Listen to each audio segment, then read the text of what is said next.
Como que o ciclo menstrual, essas alterações hormonais e metabólicas, influenciam na saúde da mulher? Bom, então assim, né, só para a gente contextualizar um pouco, a gente tem um ciclo, né, um eixo que faz esse controle do ciclo hormonal.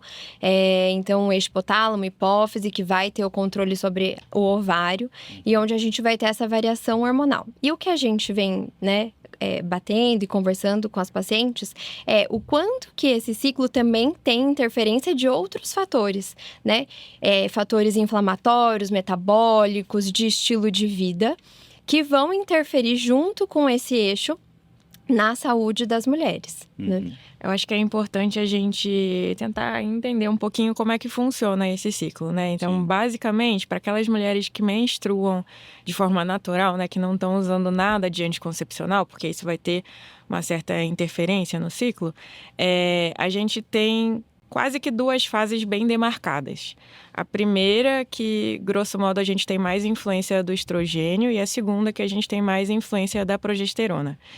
E isso vai ter um impacto grande na nossa saúde, no nosso dia a dia, porque cada um desses hormônios vai ter ações ao redor do corpo também. Então, quando a gente fala em produção hormonal, a gente não está falando só em influência em ovário, em útero, a gente está falando do corpo inteiro, porque no corpo inteiro a gente tem receptor, principalmente para estrogênio. Então, a gente vai ter mudanças ao longo desse período, né, de mais ou menos 28 dias, de acordo com a influência desses hormônios.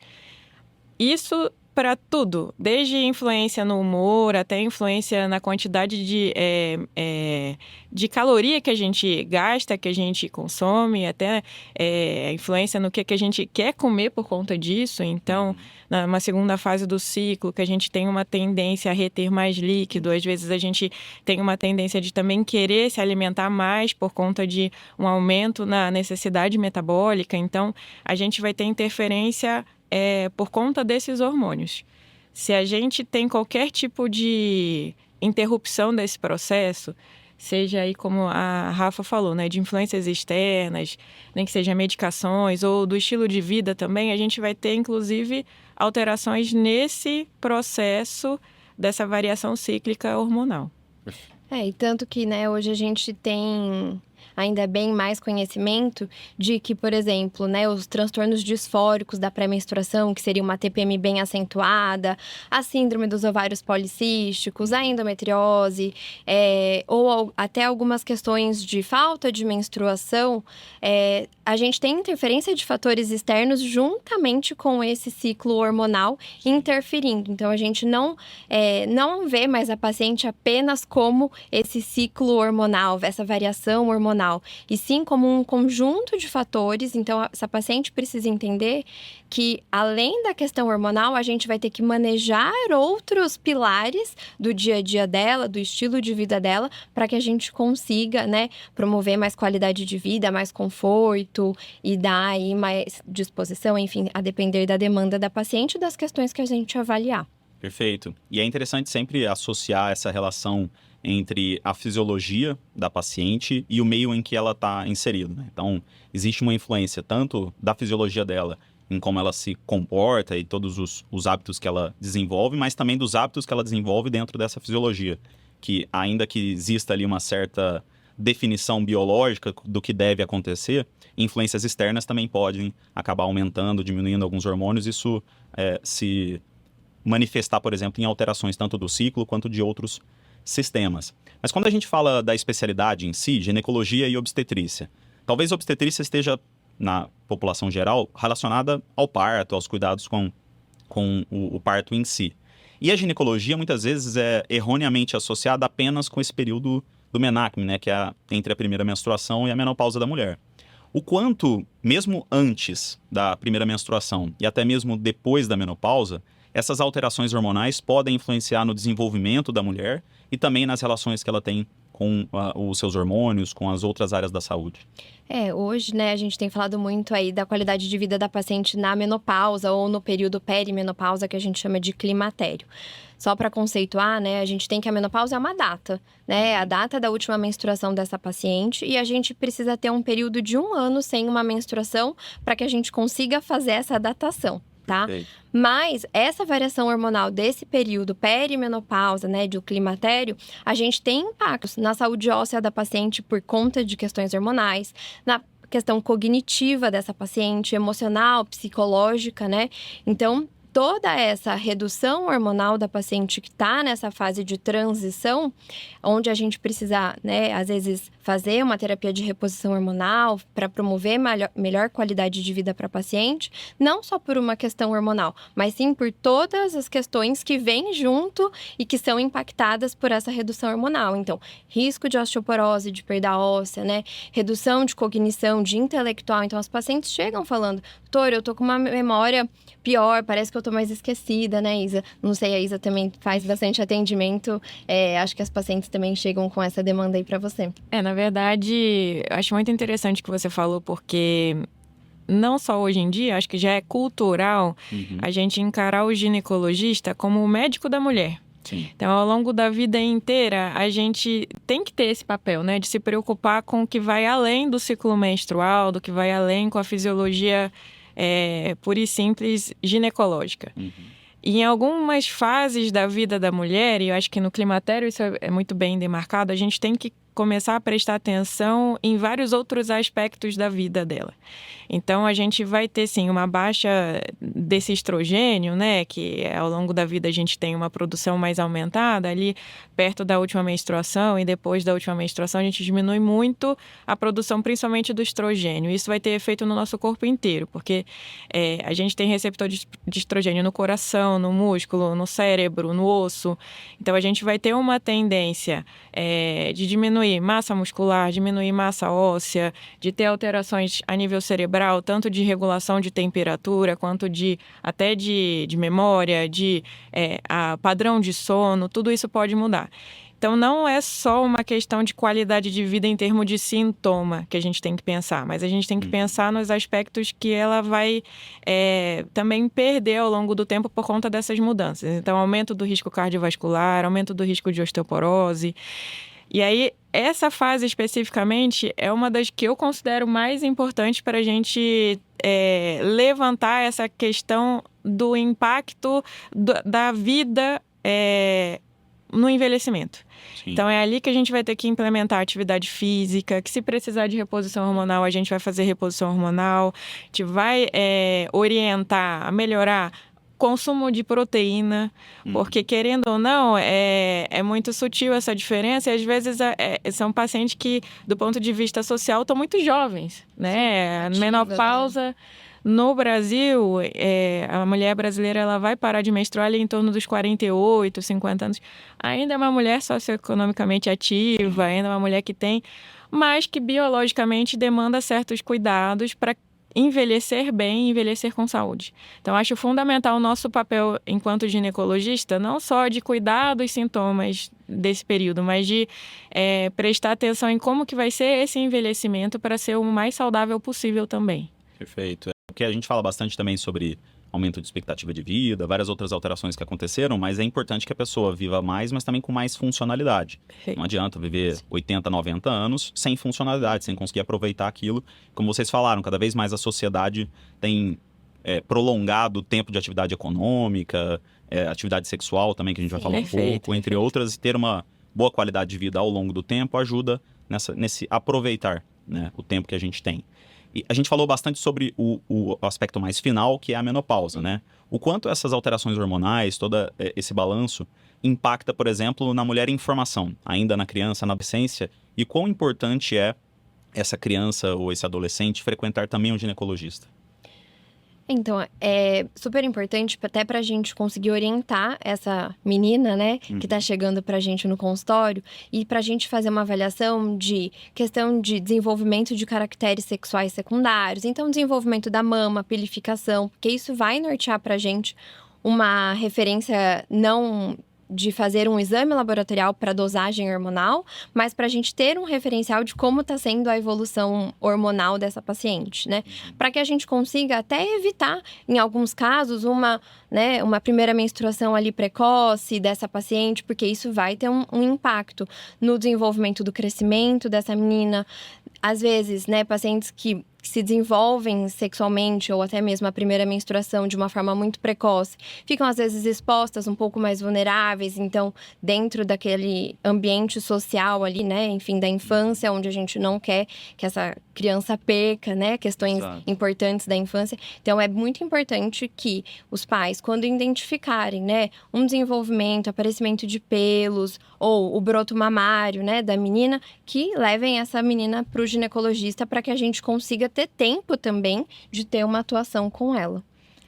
No consultório eu acho que tem um segundo papel que é interessante, que é esse de introduzir a mulher desde cedo naquela questão das consultas de rotina, no contato com o médico de forma regular, porque isso tem total relação com prevenção de uma série de doenças e questões. Mas eu achei interessante essa questão que a Rafa falou, de ser cada vez mais precoce essa primeira menstruação, porque a gente também tem fatores externos envolvidos nisso. Sim. E com os últimos anos, né, essa questão de pandemia, em alguns locais foi até objeto de estudo que a menarca, que é essa primeira menstruação, ela estava ocorrendo de forma muito mais precoce em alguns países por conta da pandemia. Porque a gente tem um impacto importante do estresse, né? Em todas as fases da nossa vida. A gente acha que a gente tem impacto só no menarca, mas não. Na infância também isso pode ser um fator para alterar um pouquinho algumas questões hormonais. Então é importante a gente lembrar disso também, de ter um ambiente mais saudável possível, passa também por uma questão de saúde mental, inclusive na primeira infância. E é o que a gente vem vendo mais atualmente em alguns estudos, até questão dos disruptores, né, endócrinos, que são fatores externos. Então, produtos químicos de beleza, né, exposições, até às vezes produtos de limpeza que se utilizam na casa, crianças que gostam de maquiagem, né, questões assim. Essas crianças estão expostas a isso, então isso vai aumentar e vai favorecer, às vezes, uma questão de uma menarca mais precoce, uma primeira menstruação precoce, né? Estímulos de dieta, né? Uma alimentação de qualidade ruim, isso também é bem importante ficar atento. Perfeito. Isso vale também para a gente falar um pouco sobre os impactos tanto do avanço tecnológico quanto da mudança de estilo de vida em si, até como sociedade, o acesso mais precoce à internet, alguns conteúdos que a criança não tinha tanta capacidade. E ainda existe um certo estigma ali daquela ida ao ginecologista, de o pai falar, poxa, eu não vou levar minha filha no ginecologista, ela é muito nova ainda, ela não precisa saber sobre isso. Tem esse estigma, eu acho que a gente precisa tirar um pouco disso, né? Logicamente, um bom profissional, ele vai ter capacidade de informar e ajudar no desenvolvimento dessa criança muito mais do que qualquer outra fonte de conhecimento que é muitas vezes dúbia e até mesmo errada, né? E, ao mesmo tempo, eu acho que a ida ao ginecologista é uma das coisas que influencia também na melhor manutenção da saúde da mulher. Quando a gente compara, por exemplo, com um homem, que muitas vezes vai deixar para ir no médico com 40, 50 anos, quando ele já começa a pensar em alguma alteração urológica ou quando ele já tem um problema estabelecido. E aqui é o que a gente gosta de falar bastante sobre a prevenção, a promoção à saúde, para justamente a gente evitar que os problemas aconteçam. Mas vocês falaram bastante sobre o período da menopausa em si e chegaram a citar um assunto que é bastante controverso e também tem tomado cada vez mais destaque, que é a terapia de reposição hormonal, né?